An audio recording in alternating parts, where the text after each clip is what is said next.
पैशाला कधीच किंमत नसते, खरी किंमत तर पैसे मिळवताना केलेल्या कष्टालाच असते। जीवनात काही व्यवहार करताना फायदाच बघायचा नसतो, आपल्यामुळे इतरांना भेटलेला आनंद बघायचा असतो।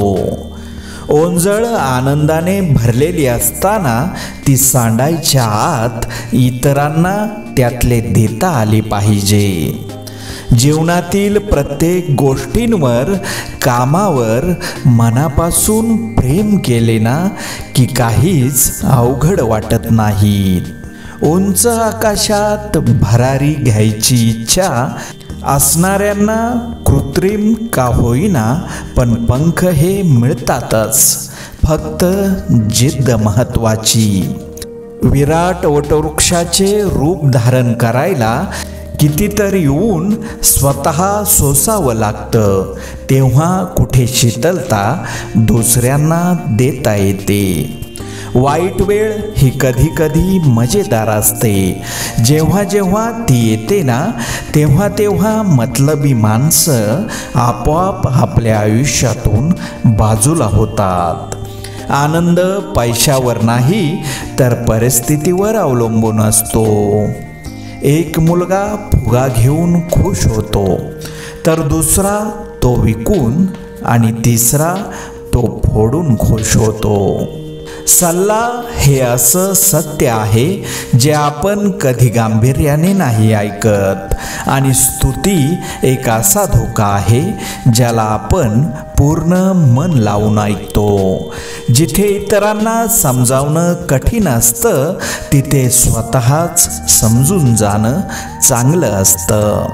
आयुष्य जीवन म्हणजे खेळाचं मैदान आहे। या मैदानात प्रामुख्याने खेळला जाणारा खेळ म्हणजे कबड्डी। तुम्ही यशाच्या रेषेला हात लावताच लोक तुमचे पाय पकडायला सुरुवात करतात। समजूतदारपणा ज्ञानापेक्षा खूप महत्त्वपूर्ण असतो। खूप लोक आपल्याला ओळखतात, पण त्यातील मोजकेच लोक आपल्याला समजून घेतात।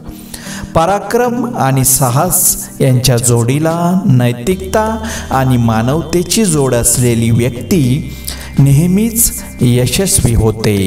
हे आयुष्य आहे, इथं झालेल्या चुका विसरून परत नव्याने कामाला लागायचे असते, कारण भूतकाळ हा सतत डोक्यात ठेवला तर आपला वर्तमान काळ सुद्धा बिघडतो।